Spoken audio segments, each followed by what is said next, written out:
my name's Alexis. I'm going to be reading you a story called Arthur and the Fox. It's by Juliette and Rachel Capiloupi. So very briefly, this short story is about a boy named Arthur who goes on a stroll with his parents, and along the way, he has a furry friend who helps him appreciate the nature that surrounds him. As I read, I hope you'll follow along with me. So with that said, let's begin. Arthur and the Fox by Juliette and Rachel Capiloupi. One Sunday, after lunch, Arthur was playing at home when his parents asked, "Arthur, should we take a walk?" "Oh yes," Arthur answered. Arthur grabbed his favorite toy, a stuffed fox, and went out with his parents. They went up the hill and followed the path leading to the forest. Arthur enjoyed taking a stroll, but he stared down at his feet and often checked that his toy was all right, so he was not going very fast. His parents told him, "Arthur, stay close to us so you don't get lost." Arthur was about to answer when he looked up from his feet and stopped. Suddenly, he could no longer see his parents, only trees and bushes. He called them, "Mommy? Daddy? Where are you?" Nobody answered.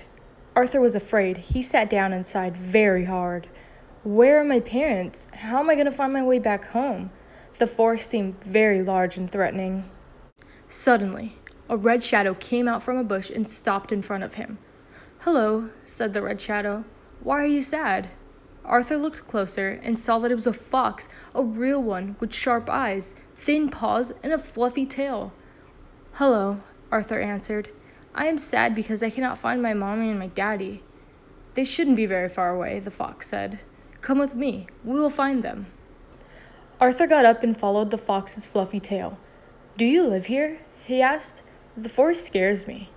"Yes, I live in the forest," the fox answered, sniffing yellow flowers here, red flowers there. "I know it by heart. I know it by day, when it is hot, when the air is heavy and the smells are strong, and I know it by night, in the fresh, cool air, and I gaze at the stars from the hilltop." The fox kept walking and looked at everything around him. He stopped and turned to Arthur. "Look at the trees," he said. "These are pines. They smell good."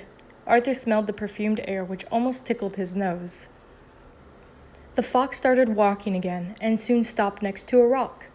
"Touch the white stone," he said. "It's soft." Arthur put his hand on the smooth, cool stone and then placed it on his cheek, which was warm. Next to the white stone, there was a gray rock with green moss, but also purple flowers and yellow flowers. So many colors. They went up the hill and, at the top, the fox sat down in the shadow of a tree on a mat of pine needles. Just behind the tree, there was a cliff of gray stone overhanging the woods. "From here, I can see the whole forest," the fox said, "and the birds in the sky, the butterflies, the bees, and the clouds. At night, I see the bats and the fireflies. I hear the crickets and I watch the stars." Arthur also stood under the tree and admired the sea of green woodland below, with dots of white stone. And when the wind blew, he felt the warm air with the smell of pine and earth drifting up. They went down the hill and were again in the heart of the forest. "The forest is a wonderful place," the fox said to Arthur. "It is full of extraordinary sounds, colors, smells, and textures. You just have to look around you. Are you still scared?" "Oh no," Arthur said. "Everything is so beautiful. Thank you for showing me the forest. From now on, when I am walking, I will look at everything around me and not only at my feet." The fox said, "Your parents are behind these big bushes. Go to them."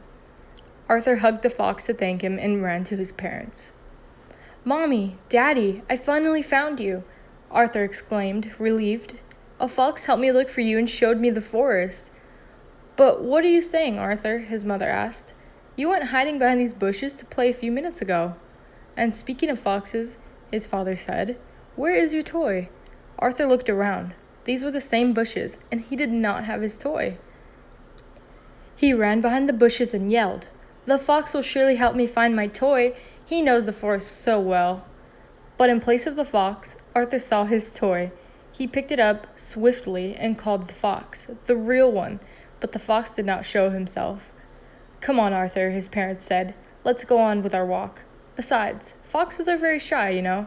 They like to hide." Arthur started walking again and kept looking around him to see the fox. He looked at the trees and flowers. He smelled the pines, touched the rocks, and listened to the cicadas and birds. Then he remembered that it was the fox who had helped him enjoy the forest. So he hugged his toy fox very tight and said, "Thank you."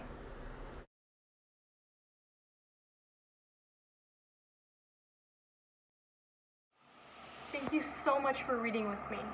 I want you now to take a moment to look at your surroundings. What do you see?